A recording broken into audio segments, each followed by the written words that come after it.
Merci Saint-Esprit, merci de ce que tu parles. Tu parles à ton Église, puis tu agis puissamment. Alors, je vais continuer sur le sujet de la semaine passée. On parlait de quoi la semaine passée? On parlait de ceux qui avaient la bête. Non, de la bête, excusez. Je me suis trompé. Parce que si tu suis la bête, tu vas pogner la bête. Ça, c'est sûr, ça va ensemble. Alors, donc, je veux juste savoir, avant d'aller plus loin, je veux juste clarifier des choses. Qu'est-ce que l'Antéchrist?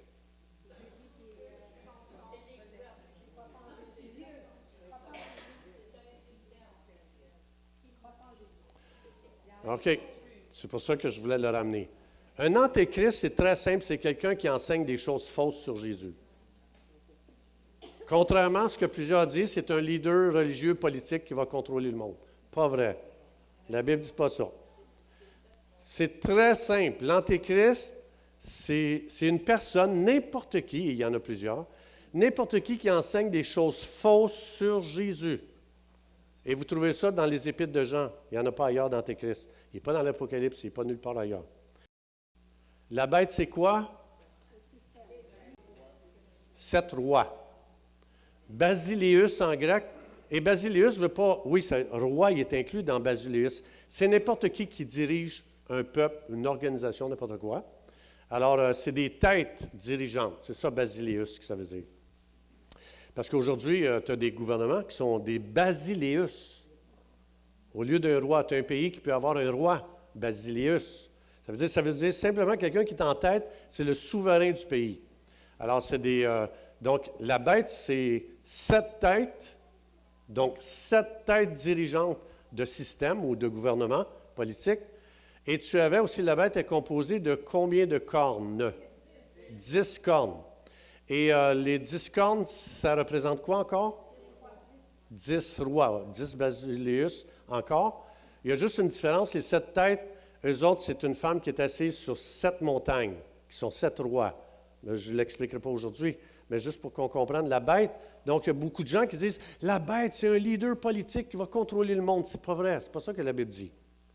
C'est 17 rois ou 17 têtes gouvernantes qui vont contrôler le monde. C'est ce que ça dit, on l'a vu la semaine passée. Alors, c'est pour ça que c'est important de comprendre ça. Il faut que je comprenne ça parce que si je ne comprends pas ça, je ne sais pas comment prier. Et si non seulement si je ne comprends pas ça, je ne sais pas qu'est-ce qui se passe. Les gens disent, ah, c'est l'Antéchrist qui est en train de prendre place. Non, les gens, c'est pour ça que les gens disent n'importe quoi.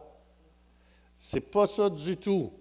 Alors, si je ne sais pas qu'est-ce qui se passe, si je ne comprends pas la différence entre l'Antéchrist et la bête, bien, premièrement, je ne sais pas qu'est-ce qui se passe dans le monde présentement.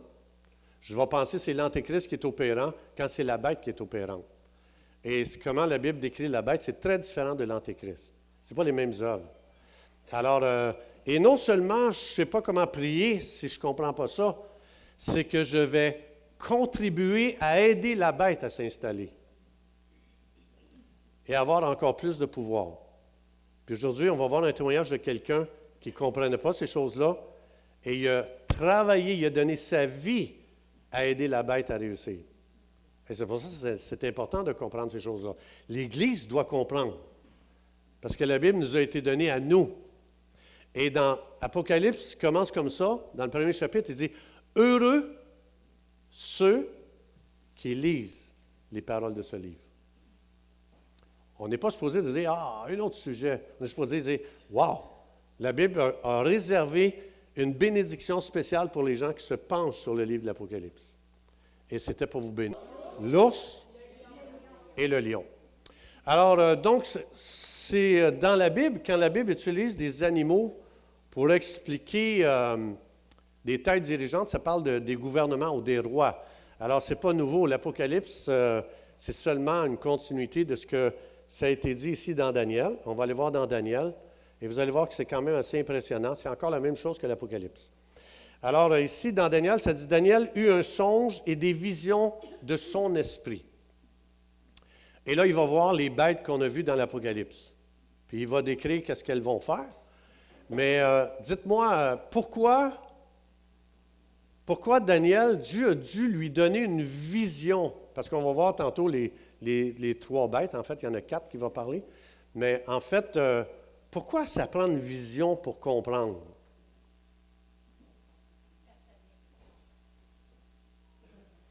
La semaine passée, je vous ai expliqué que sur les 10 cornes, il y avait quelque chose de spécial sur les 10 cornes.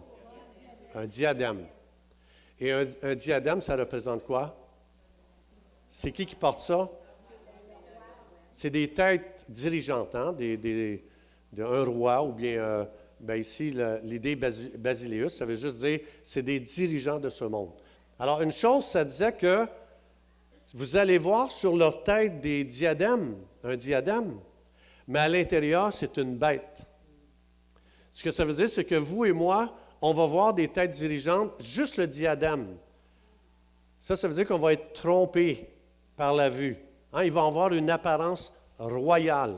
Un diadème, c'était pour les rois, les reines. La reine Diana, la reine Élisabeth, ils portaient un diadème. Alors, c'est un symbole qu'on met sur la tête des autorités royales. Alors, la Bible veut juste expliquer, c'est pour ça qu'on a besoin d'une vision. Si Dieu n'avait pas donné une vision à Daniel, il aurait vu seulement le diadème des têtes dirigeantes. Et il aurait été trompé lui aussi. Et la Bible explique que pendant que toi, tu vois un diadème, à l'intérieur, c'est une bête féroce. On a vu la semaine passée les 3 bêtes. Alors, c'est pour ça que si j'écoute le sujet que je parle maintenant et que je prends ce message naturellement, je vais être séduit. Ça demande une vision. La vision, c'est ce qui me permet de shifter du naturel au spirituel. Et c'est pour ça que dans le naturel, tu vois un diadème, dans le spirituel, tu vois une bête. Et c'est pour ça que ça demande une vision. Le sujet qu'on est en train d'étudier, je vous encourage, chez vous, invitez le Saint-Esprit. Saint-Esprit, viens ouvrir mes yeux. Donne-moi une vision. Parce que si Daniel n'aurait pas compris sans une vision, moi non plus, je ne peux pas comprendre sans que le Saint-Esprit me donne une vision. Il y a seulement par une vision, une révélation donnée par le Saint-Esprit, parce qu'une révélation que le Saint-Esprit donne, c'est une vision spirituelle qu'il me donne pour comprendre les choses. Et c'est pour ça que je ne peux pas comprendre. Je vais être séduit si je regarde le monde dans lequel je vis naturellement. Alors ici, Daniel commence avec une vision qu'il a eue pendant qu'il était sur son lit. Daniel dit, je regardais pendant ma vision nocturne et voici les 4 vents des cieux fait éruption sur la mer, sur la grande mer. Alors, la première des choses qu'il a vu Daniel dans sa vision, quand Daniel il a vu dans l'esprit, il a vu une vérité extrêmement importante. Donc là, on va voir, il va parler de la bête là, qui contrôle les peuples. Mais ici, une des choses qui est très importante, je n'ai pas interprété que veut dire la mer. On l'a vu la semaine passée, l'ange nous l'a expliqué. Que représente la mer? Les peuples. L'esprit des 4 vents, ça parle du monde spirituel, donc ça peut être soit des anges, mais ça peut être soit aussi un monde des démons, un monde spirituel de ténèbres. Et ici, ce n'est pas les anges qui sont à l'œuvre, c'est un monde de démons. Il explique l'esprit des 4 vents, vous allez voir à cause de ce qui se passe après, que ce n'est pas les anges qui créent ça, c'est le monde des ténèbres. Ce que le monde des ténèbres veulent faire ici, ils vont amener les peuples à une ébullition. C'est-à-dire qu'ils sont soulevés, sont en colère, sont fâchés. Ils sont réellement, c'est le chaos parmi les peuples ici. Et le Saint-Esprit révèle ici la tactique que les empires politiques vont utiliser pour contrôler les peuples. Il faut qu'ils amènent le chaos, il faut qu'ils amènent la confusion dans les peuples pour arriver à prendre le contrôle d'un peuple. Parce que quand ça va bien, quand c'est pacifique, quand c'est paisible, quand tout va bien, c'est très difficile pour les empires politiques d'amener une dictature ou de contrôler les peuples. Vous l'avez vu en 2020. Il a fallu qu'ils amènent un chaos de mesures sanitaires pour contrôler les peuples. Alors, c'est la même chose, c'est toujours les mêmes techniques qui sont utilisées, toujours. Alors ici, la première chose qu'il voit Daniel dans le monde spirituel, c'est qu'est-ce qui cause les chaos sur terre? C'est un monde organisé spirituel de ténèbres qui crée le chaos pour mettre en place les gouvernements. On va voir ça ici. C'est pas moi qui va le dire, c'est les autres qui le disent. C'est le Saint-Esprit. Alors ici, il dit, « Et 4 grands animaux sortirent de la mer. » Une fois que le chaos est amené sur terre, let's go. Là, c'est possible parce que le monde veut un sauveur. Quand ça va mal sur la terre, les gens crient pour quelqu'un qui vienne les aider. Et s'ils ne se tournent pas vers Dieu, ils vont se tourner vers vers des gouvernements qui vont les sortir du trouble. En 2020, avez-vous vu à la télévision dire « Tournez-vous vers Dieu! Criez à Dieu! » Ou bien si on dit « On a la solution. » C'est exactement ça. C'est que Satan est obligé d'amener les peuples dans la peur, dans le chaos, pour qu'il puisse promouvoir ses partis politiques. Alors ici, les 4 grands animaux sortis de la mer, différents les uns des autres. C'est la même chose que, encore une fois, ça sort de la mer. C'est-à-dire, c'est les peuples qui les mettent au monde, qui les nourrissent et qui les amènent à devenir une bête. C'est toujours les peuples. Ils ne sont pas arrivés devant tout d'un coup, puis ils sont à la tête, puis ils dominent ou ils tyrannisent les peuples. C'est puisque les peuples sont mouvementés, sont en éruption, en ébullition, le monde est complètement chaotique. Et là, c'est là que les gens disent « Il faut que le gouvernement nous aide, il faut qu'il nous donne des subventions, j'arrive plus, il faut qu'il débloque des subventions, il faut qu'il nous aide. » Et les gens ne réalisent pas qu'ils sont en train de mettre au monde une bête. Ça vient de la mer, les bêtes. Et c'est pour ça qu'avant, ils doivent créer une ébullition sur la terre. Un chaos. Ordo ab chaos. Qui a déjà entendu ça? Ordo ab chaos. L'ordre à partir du chaos. On crée un problème et après on se lève et on dit « J'ai la solution ». Jésus, quand on étudiait Matthieu 24 et que Jésus dit qu'ils vont venir, ils vont détruire le temple, ils vont détruire Jérusalem. Qu'est-ce que Jésus dit qui se lève dans un temps de crise pareil? Des Messie, des sauveurs. C'est le meilleur temps pour promouvoir une aide humaine au lieu d'une aide qui vient de Dieu. Alors ici, 4 grands animaux sortent de la mer. C'est les peuples qui les ont nommés, qui les ont fait mettre au monde, et c'est eux autres qui les ont nourris, et c'est eux autres qui les maintiennent. Parce qu'ils ne comprennent pas comment ça marche. Alors ici, le premier était semblable à un... Ah! C'est où qu'on a vu ça? On l'a vu la semaine passée. Je ne passerai pas encore autour de ça.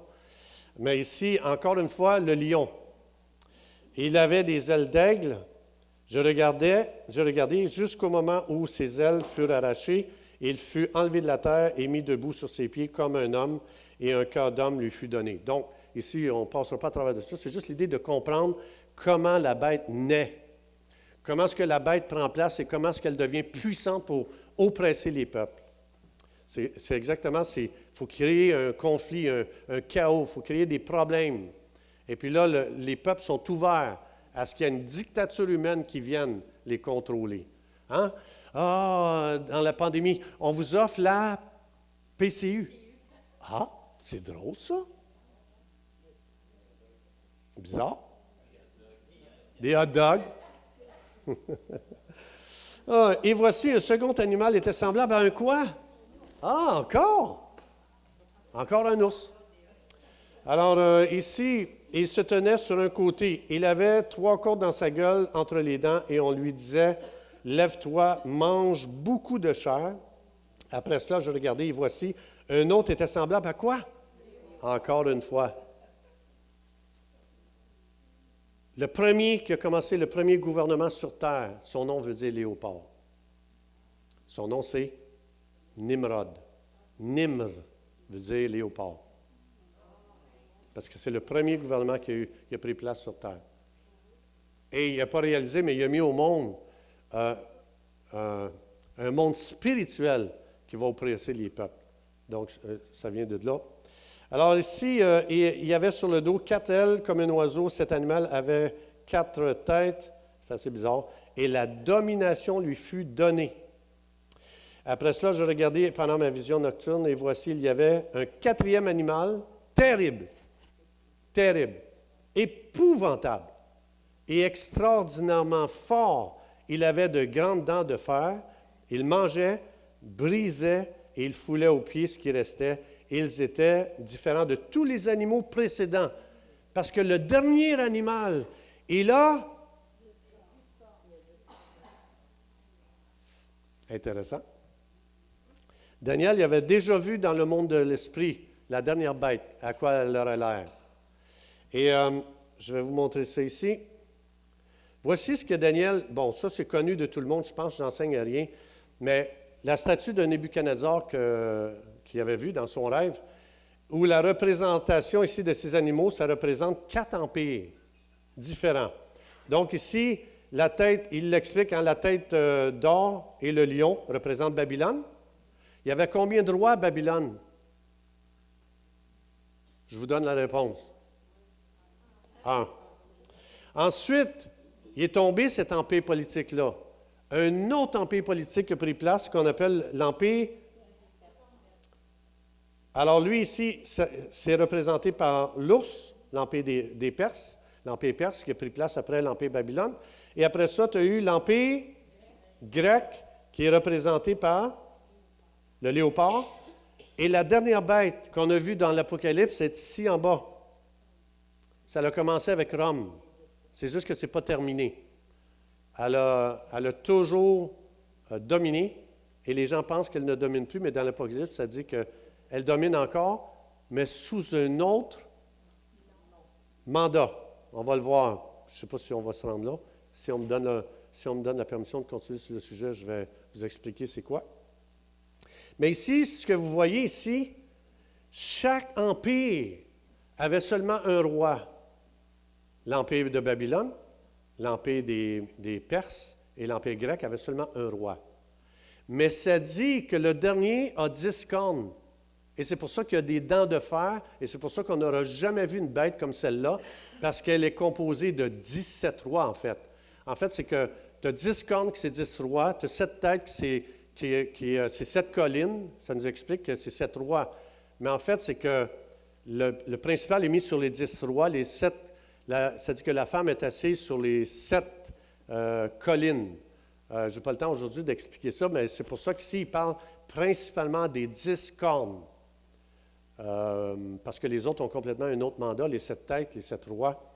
Mais ici, ce que je veux dire, c'est que c'est pour ça qu'on a besoin d'une vision, parce qu'à l'extérieur, on voit un diadème, et à l'intérieur, c'est des bêtes qui oppressent.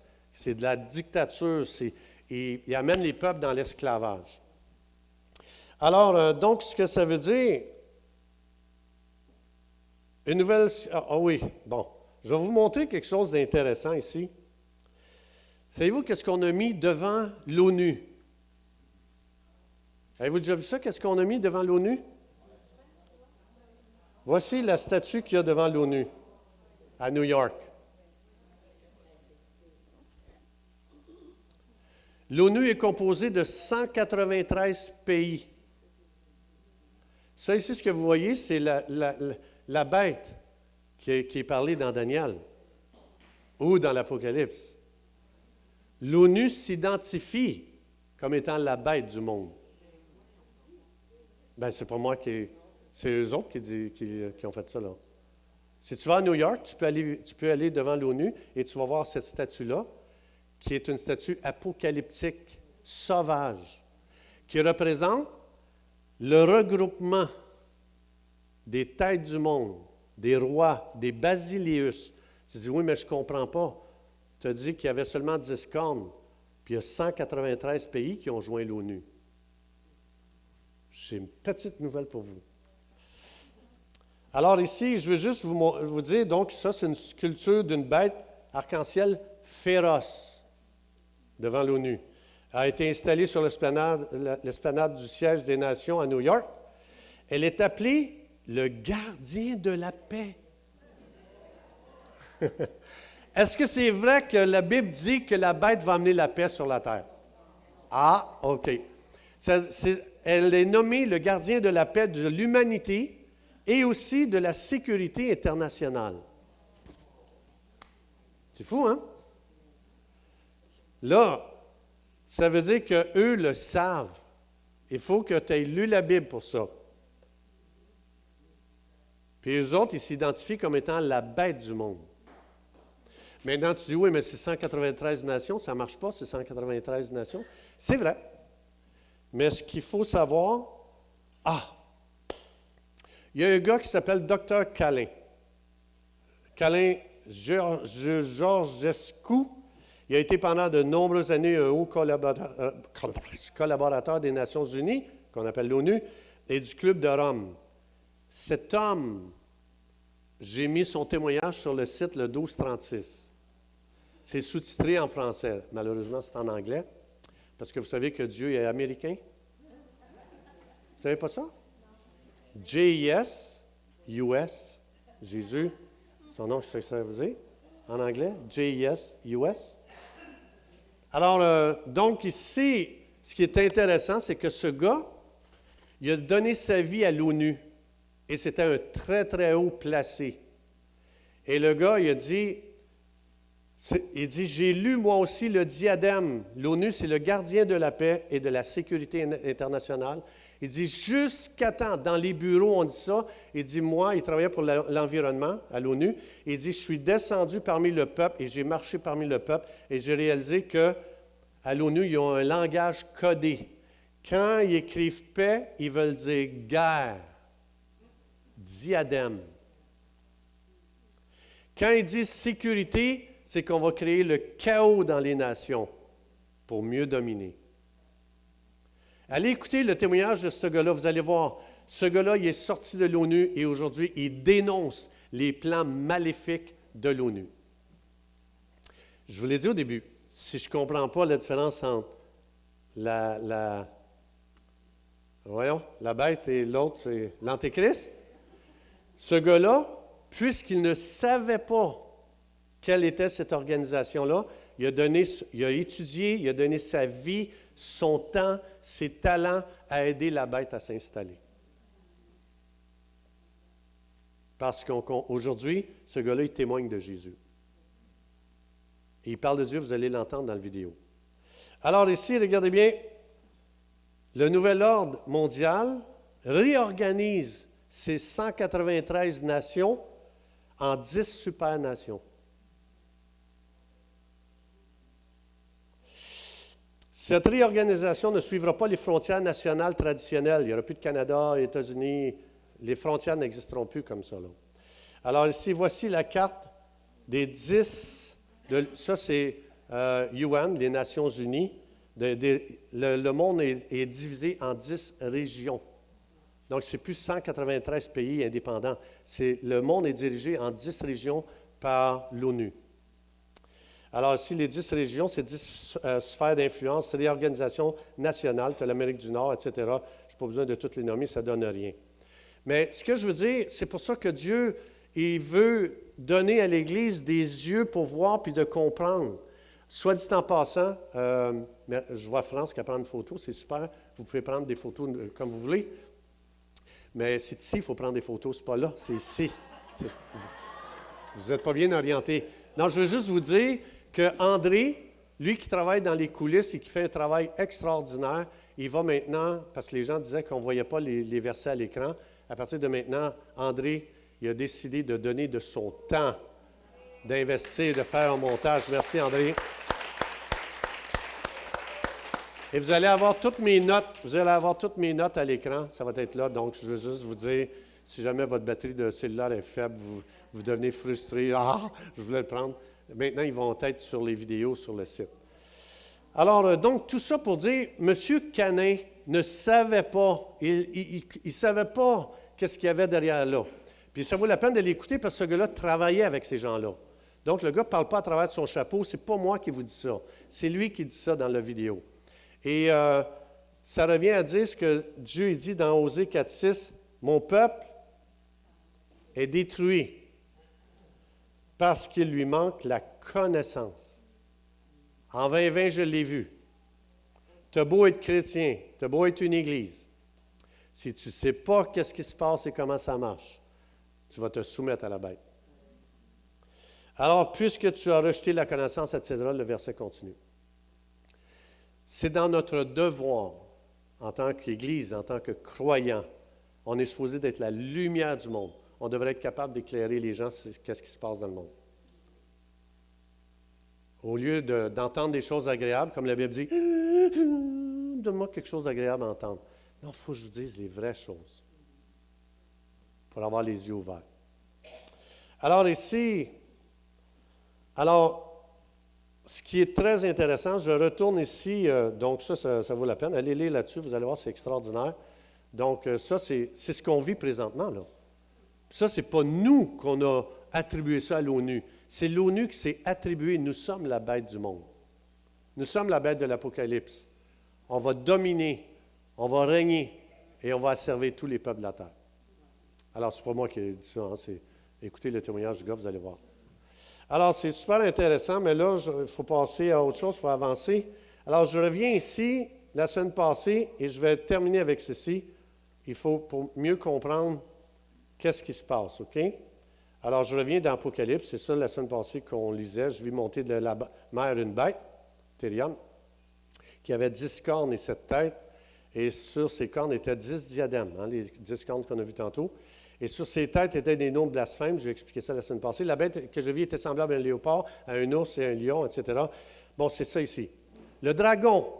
Alors ça ici, comme vous voyez, c'est des empires politiques qui vont dominer le monde. Et Satan aime ça que les humains, parce que ça monte de la mer, les empires politiques montent de la mer, des peuples, des nations. C'est nous qu'on met au monde la bête. Elle ne s'est pas créée elle-même. Nous l'avons créée. Et quand Satan voit que les gens, au lieu de choisir une théocratie, ça veut dire quoi théocratie? Dieu qui règne. Hein? On a vu ça dans 1 Samuel 8, quand le peuple de Dieu a dit à Samuel, « Établis sur nous un basileus. » J'ai dit, « Samuel, puisqu'il me rejette en établissant des têtes gouvernementales sur nos vies, c'est un rejet de Dieu qu'on fait. » Dans 1 Samuel 8, allez voir, c'est Dieu lui-même qui le dit. Et il dit, « Ils m'ont abandonné pour s'établir des hommes qui vont les voler à tour de bras. » Dieu l'avait dit d'avance. Alors, Satan, c'est ce qu'il veut faire. Comme je l'ai dit, Nimrod a été le premier à établir un royaume sur terre. Et aujourd'hui, je n'ai pas le temps d'expliquer ça. Mais Satan, quand il voit que les peuples eux-mêmes font naître une bête, qui la nourrissent et qu'elle devient tyrannique sur les peuples, Satan dit, j'ai un droit légal. Ils ont rejeté Dieu. Ils ont abandonné Dieu. J'ai un droit légal de me mêler des empires politiques. Et c'est ce qu'il va faire ici. Puisque vous avez rejeté Dieu et que vous avez choisi des humains qui vont vous voler, Dieu vous le dit lui-même dans Samuel 8, alors le dragon, il dit, je suis prêt à te donner ma puissance, dunamis, à l'empire politique, à la bête. Je suis prêt à te donner un trône, le mien, et je suis prêt aussi à te donner une très, très grande autorité. Ce que ça veut dire? Ça veut dire ça ici. Pouvoir, je suis prêt à te donner le pouvoir. Dynamisme, c'est une libération d'énergie lorsque quelque chose est allumé, puis explose. Ça veut dire, tu ne peux pas l'arrêter. Hein? Un bâton de dynamite, tu mets cela, pow! Tout est touché alentour. Je vais m'arranger pour que vous ayez un impact sur le monde entier, puisque maintenant, j'ai un droit légal sur vous.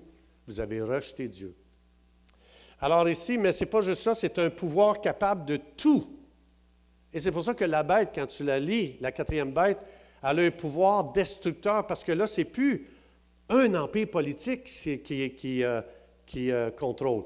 C'est 10 empires politiques qui vont contrôler le monde.